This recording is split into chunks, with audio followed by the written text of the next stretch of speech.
లింగంపాలెం మండలం బోగోలు శివారు వెంకటాపురం గ్రామానికి చెందిన కౌలు రైతు అచ్చంట నాగేశ్వరరావు తనకు అన్యాయం జరిగిందని మీడియాను ఆశ్రయించారు.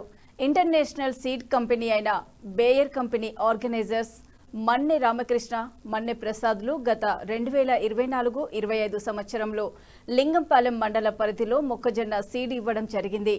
ఆ సీడ్ను అచ్చంట నాగేశ్వరరావు మరియు కొంతమంది కౌలు రైతులు కలిసి ముందుగానే ఆర్గనైజర్ మన్నె రామకృష్ణతో 1 ఎకరానికి ₹1,00,000 చొప్పున ఇచ్చేలా ముందే వివరంగా మాట్లాడుకొని సీడ్ పెట్టడం జరిగింది.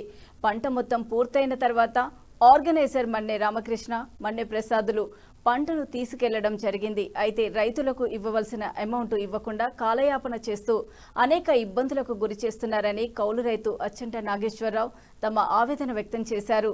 ఈ విషయంపై agriculture JD collector, SI, CI తదితరులను కలవగా వారు ఆర్గనైజర్ మన్నె రామకృష్ణను పిలిపించి మాట్లాడగా రైతులకు ఇవ్వవలసిన అమౌంట్ ఇస్తాను అని ఒప్పుకొని సుమారు 2 సంవత్సరాలు అయినా ఇంతవరకు మాకు రావాల్సిన అమౌంట్ ఇవ్వకుండా మమ్మల్ని తీవ్ర ఇబ్బందులకు గురి చేస్తున్నారని రైతులు తమ ఆగ్రహం వ్యక్తం చేశారు.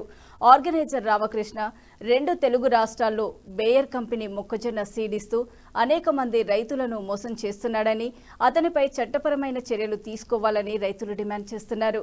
ఈ విషయంపై సంబంధిత అధికారులకు స్పందించి తమకు న్యాయం చేయాలని రైతులు కోరుతున్నారు. ఏలూరు జిల్లా లింగపాలెం మండలం మాది బోగోలు శివారు వెంకటాపురం గ్రామానికి చెందిన ఆచంట నాగేశ్వరరావు. మా నాన్నగారు రాజారావు అండి. మేము గత 20 సంవత్సరాల నుంచి మాకు సొంత ట్రాక్టర్ ఉండేదండి. కొంత భూమి ఉందండి, ఒక 20 ఎకరాల దగ్గర. దాని మీద మేము కొంత కౌలు తీసుకుని వ్యవసాయం చేసేవాళ్ళం అండి. ఆ కౌలు నిమిత్తంలోనే మా తిమ్మక్కపాలెం మఠంగూడెం చెందిన మన మందలపు సోమేశ్వర బాబుది కొల్లి ప్రసాద్ గారిదని కౌలు తీసుకుని 20 ఎకరాలు కౌలు తీసుకున్నామండి. కొంత మా అట్టంగూడెం ఏరియాలో ఇంకా మా పొలాల దగ్గర కొంత తీసుకున్నామండి. మొత్తం 24 ఎకరాలు పొలం పెట్టామండి. బేర్ కంపెనీ తరఫున ₹1,00,000 కాంపోజిషన్ అని ముందు మాట్లాడుకున్నామండి. మాట్లాడుకున్న తర్వాత మాకు ఇత్తనం పెట్టముందు ₹5,00,000 అకౌంట్ మన్నె రామకృష్ణ పెట్టాడండి. తర్వాత ఇత్తనం పెట్టామండి. తర్వాత పంట పండించుకున్న తర్వాత పంట మొత్తం పట్టుకెళ్ళిపోయారని మాకు మిగిలిన కాంపోజిషన్ ప్రకారం మాకు డబ్బులు ఇవ్వలేదండి. అప్పటి నుంచి మేము తిరుగుతూ ఉన్నాము. మన్నె రామకృష్ణ ప్రసాద్ చుట్టూ తిరిగామండి. కొంతకాలం తిరిగాక ఇస్తామని చెప్పి మోసం చేసాక మేము కేసు పెట్టామండి. ఆ కలెక్టర్ ఆఫీస్కి వెళ్ళి పిఆర్జీస్లో పెడితే మన ధర్మాయగూడెం పోలీస్ స్టేషన్కి వచ్చిందని ఎస్ఐ గారు పిలిపించారు. పిలిపిస్తే ఇట్లా మాట్లాడేది నేను కాదు కదా ప్రసాద్ అని చెప్పి వెళ్ళిపోయాడండి. అక్కడ నుంచి మళ్ళీ పలుమారు సార్లు పెట్టామండి. మళ్ళీ సీఏ గారి దగ్గరికి వెళ్ళిన సీఏ గారు కూడా పిలిపించారు. పిలిపిస్తే ప్రసాద్ వస్తేనే నేను ఏదైనా చేస్తానని మళ్ళీ తప్పుకుని మళ్ళీ మోసం చేయడం మొదలు పెట్టాడండి. ఈ రకం మోసం చేస్తున్నాడండి. కబుర్లు తీసుకుని ఇప్పుడు నచ్చిపోయామండి మేము. నేను ఈ వేయించానండి. ఆ పురుగు మందులు కానీ బయట అప్పులోడు కానీ నా ప్రాణం తీసేస్తున్నారని నేనేమీ చేయలేని పరిస్థితిలో ఉన్నానండి. ఇటువంటి ఆర్థిక ఇబ్బంది కలిగించాడండి మన్నె రామకృష్ణ. ఇంకా తిమ్మక్కపాలెం చాలామందికి రైతులు డబ్బులు ఇవ్వాలండి, వాళ్ళకి ఇవ్వలేదండి. ఎన్ని తీత వాళ్ళకి ఇవ్వలేదండి, గోడౌన్లు ఇవ్వలేదండి.